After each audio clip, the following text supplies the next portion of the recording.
What is praise kink? Sex education with Rachel Rampage.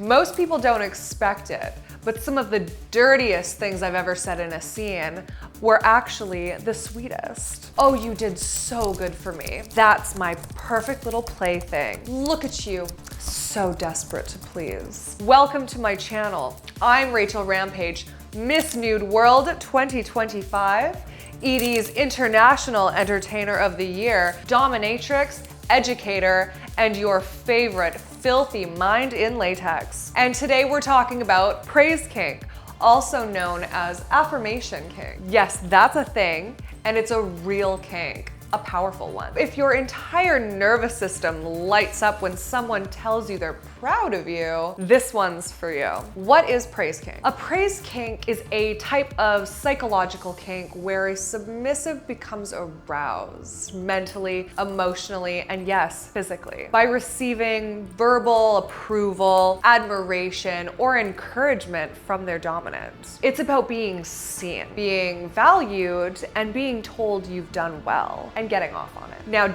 don't get it twisted. This isn't just nice words during sex. It's a deeply eroticized validation, a kink that turns being told good boy or good girl into the same thrill someone else might get from being spanked, degraded, or edged until they cry. And unlike degradation play, which pushes you down, praise play lifts you up. It's sweet, but it's also powerful. And when used correctly, it's just as commanding and controlling and just as deliciously intense. Why are people into praise kink? So why does this do it for some people? Because control doesn't always have to come from humiliation. Sometimes it comes from being the only person who can give you what you crave the most. Approval. A praise kink plays into that vulnerability. For many submissives, being told they did well by their dominant feels like being given permission to exist, to be wanted, and to be needed. It taps into early childhood patterns, performance-based worth, and the raw human desires to feel valuable. And when you eroticize that, well, let's just say praise becomes its own form of bondage. I've seen grown men fall apart, shaking, needing, aching from just hearing the words, "You made me proud tonight." And if you're a praise kink submissive, you already know.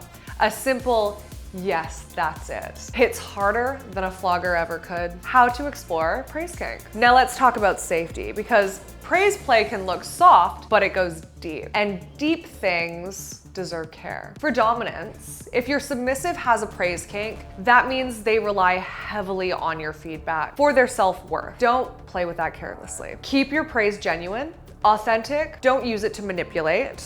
Use it to reinforce. It should build trust, not dependence. For submissives, know your emotional baseline. Are you looking for praise to feel sexy or to fill a hole you're not ready to acknowledge? Kink can be therapeutic, but it isn't therapy. Be honest with yourself, be honest with your dominant, set clear aftercare expectations, especially if you crash emotionally when validation ends. And for both of you, if you're working with rules, rituals, or task-based submission, praise can be used as a powerful reward loop. That's conditioning 101. You're literally rewiring desire to be attached to obedience. That's hot and psychological and serious. Praise kink versus degradation kink. Now you might be wondering, what's the difference between praise kink and degradation kink? They're opposite, but they work the same. With degradation, the submissive gets off on being torn down, made to feel small, worthless, or humiliated. With praise, they often get off on being lifted up, told they're precious, valuable, and perfect.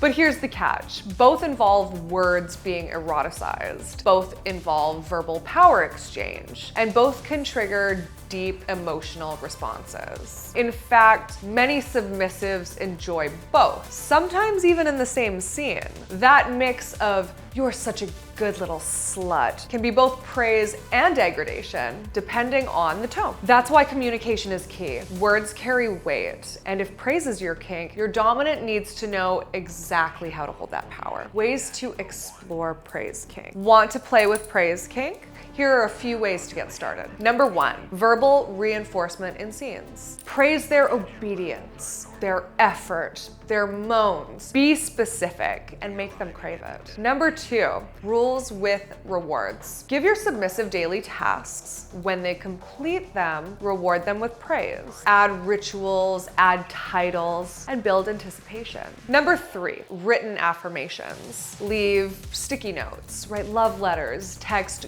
good boy just at the right time. It doesn't always have to be spoken. Number 4, public praise. Want to really drive it home? Praise them in front of others. Not necessarily in a sexual way, just enough to make them glow. Number 5, praise denial. Oh yeah, you can deny praise too. Hold it back, make them beg for it, and make it worth more. You see what I mean? Praise can be just as dominant, just as controlling, and just as filthy if you know how to wield it. Here's what I'll leave you with. Praise kink isn't soft, it's strategic. It's not weak, it's calculated. And just because it sounds sweet doesn't mean it isn't savage. As a dom, I've used praise to break down walls, rebuild confidence, and turn someone into my perfectly conditioned, praise-starved plaything. And trust me, there's nothing more powerful than a submissive who lives for your approval. So if that's you, own it, crave it, let yourself get off on being good. Just don't forget who decides you've earned it. If you've learned something new, like what you've heard, or just love having your mind bent in new ways, make sure to like, comment, and subscribe. I post new videos every week about domination, kink, and everything your mother was too scared to Google. And if you want more exclusive content, behind the scenes moments, or to show your support, follow me on Instagram @TheRealRachelRampage. Until next time, behave or don't. Either way, I'll be watching.